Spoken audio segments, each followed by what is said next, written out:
अस्सलाम वालेकुम वरहमतुल्लाहि वबरकातुहू। 14 फरवरी, जी हाँ 14 फरवरी के दिन हम सभी लोग हैदराबाद जाने वाले हैं। जैसा कि मैंने पहले ऐलान किया था, अब कैसा जाने वाले, कहाँ से जाने वाले, कितने बजे जाने वाले हैं, इसकी जानकारी देने के लिए मैं आप लोगों के बीच में हाजिर हुआ हूँ। सबसे पहले तो ये है कि 14 फरवरी के दिन दारुसलाम डे मनाया जाने वाला है। दारुसलाम है क्या? तो दारुसलाम पार्टी का हेडक्वार्टर है, जहाँ पर हर रोज़ हज़ारों लोग आते हैं जिनकी सुनवाई कोई नहीं करता है। उनकी सुनवाई दारुसलाम के अंदर होती है, जहाँ पर मजलिस के MP साहब जनाब बैरिस्टर असदुद्दीन अवैसी साहब, हबीब मिल्लत जनाब अकबरुद्दीन अवैसी साहब, सारे MLAs और पूरे कॉरपोरेटर्स एक जगह के ऊपर बैठते हैं दारुसलाम हेडक्वार्टर के ऊपर। और जो इंसान जिस किसी तकलीफ़ के अंदर है वो वहाँ पर आता है, अपनी सुनवाई करवाता है और वहाँ पे उसकी जो भी परेशानी है उसका हल निकाला जाता है। तो दारुसलाम डे 14 फरवरी के दिन मनाया जाने वाला है। साथ ही साथ 14 फरवरी के दिन महाराष्ट्र में जो कामयाबी मिली है नगर परिषद और महानगर पालिका के इलेक्शन में, उसका जश्न भी मनाया जाएगा। हम सब क्यों जा रहे हैं दारुसलाम? तो बैरिस्टर असदुद्दीन अवैसी साहब, अकबरुद्दीन अवैसी साहब और मजलिस इत्तेहादुल मुस्लिमीन का शुक्रिया अदा करने के लिए जा रहे हैं। अगर ये जमात ना होती तो मेरे हिसाब से हमारी आवाज़ ना होती, इसीलिए हम जा रहे हैं उनका शुक्रिया अदा करने के लिए और ये बताने के लिए कि जिस जमात की शुरुआत हैदराबाद से हुई थी, आज वो महाराष्ट्र में ही नहीं बल्कि पूरे हिंदुस्तान में किस तेज़ी के साथ दौड़ रही है, आगे बढ़ रही है। 14 तारीख के दिन हम अलग अलग जगह से जितने भी लोग आ रहे हैं, ऐसा ज़रूरी नहीं है कि पूरे के पूरे एक ही रैली के अंदर, अगर किसी की सहूलत ये होती है कि नहीं मुझे यहाँ से दूर हो जाएगा करके, तो वो अपना रास्ता इख्तियार कर सकते हैं। हम औरंगाबाद से गाड़ियों का एक काफ़िला लेकर, जिसमें हर जीता हुआ कॉरपोरेटर, इलेक्शन लड़ा हुआ कॉरपोरेटर, पार्टी के पदाधिकारी, कार्यकर्ता, मजलिस के दीवाने, मजलिस के चाहने वाले सभी लोग इसके अंदर शामिल हो सकते हैं। बहुत सारे लोग फ़ोन करके पूछ रहे हैं हम आ सकते हैं क्या? देखिए, दारुसलाम आपका है, मजलिस आपकी है, तो कोई भी आ सकता है इसमें। लेकिन वहाँ पर जो जीते हुए कॉरपोरेटर्स हैं, काउंसिलर्स हैं, उनका इस्तकबालिया प्रोग्राम रखा गया है, तो आप भी उसमें शरीक हो सकते हैं, क्योंकि उनके जिताने के अंदर आप लोगों का भी बहुत बड़ा हाथ है।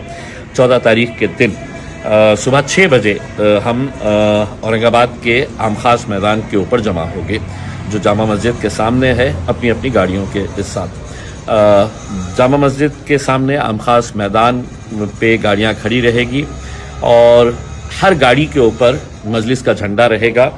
मजलिस के झंडे के साथ तिरंगा झंडा भी हम लगाएंगे और ये एक काफ़िले के तौर के ऊपर गाड़ियों की एक रैली की शक्ल के अंदर हम औरंगाबाद से बीड़, उस्मानाबाद, नलदुर्ग, तुलजापुर, उमरगा, तुलजापुर, ज़हीराबाद होते हुए हम हैदराबाद जाएंगे। अब इतना बड़ा सफ़र है तो बीच में एक ब्रेक तो बनता ही है। तो नलदुर्ग में हम ब्रेक लेंगे। वहाँ पर दोपहर में खाने का इंतज़ाम वहाँ के ज़िम्मेदारान ने रखा हुआ है, तो वहाँ पर ब्रेक लेंगे, एक छोटा सा ब्रेक लिया जाएगा और वहाँ से हम लोग फिर हैदराबाद की तरफ निकलेंगे, क्योंकि किसी भी हालत में हमें असर की नमाज़ तक वहाँ पर पहुँचना है। यानी कि 5 बजे का हम टारगेट लेकर चल रहे हैं कि 5 बजे तक हमें हैदराबाद पहुँचना है।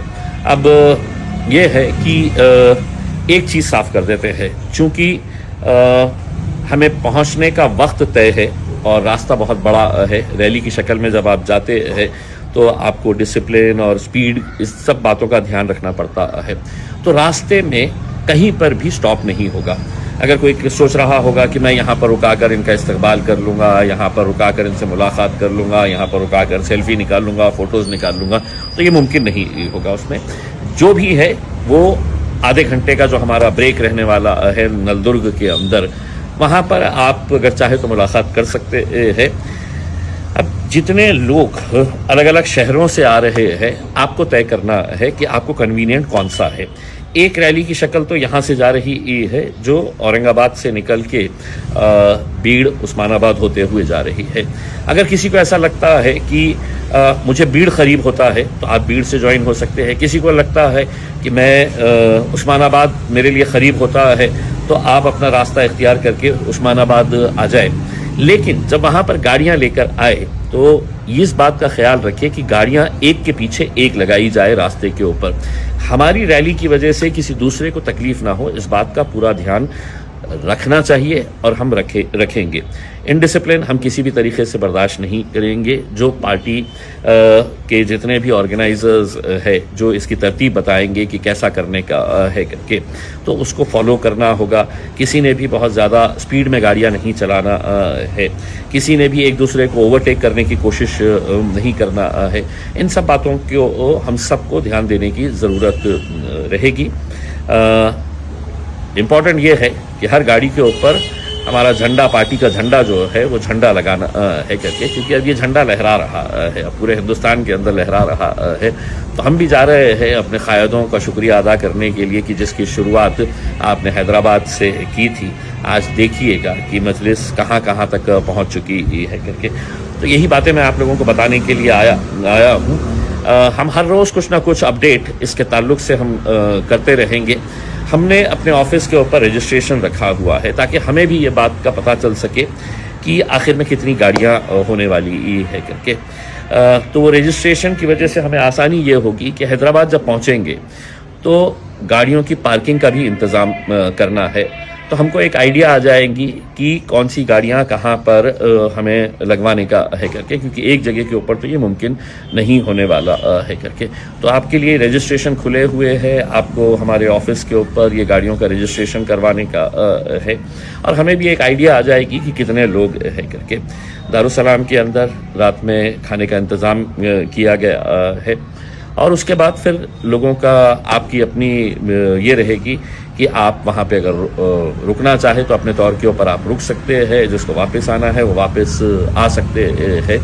तो ये सब बातें हम आपको बताने के लिए आज आपके बीच में आए हैं। उम्मीद करते हैं कि बहुत अच्छी रैली रहेगी और हिंदुस्तान देखेगा कि मजलिस किस तेज़ी के साथ बढ़ रही है, आगे चल रही है। शुक्रिया।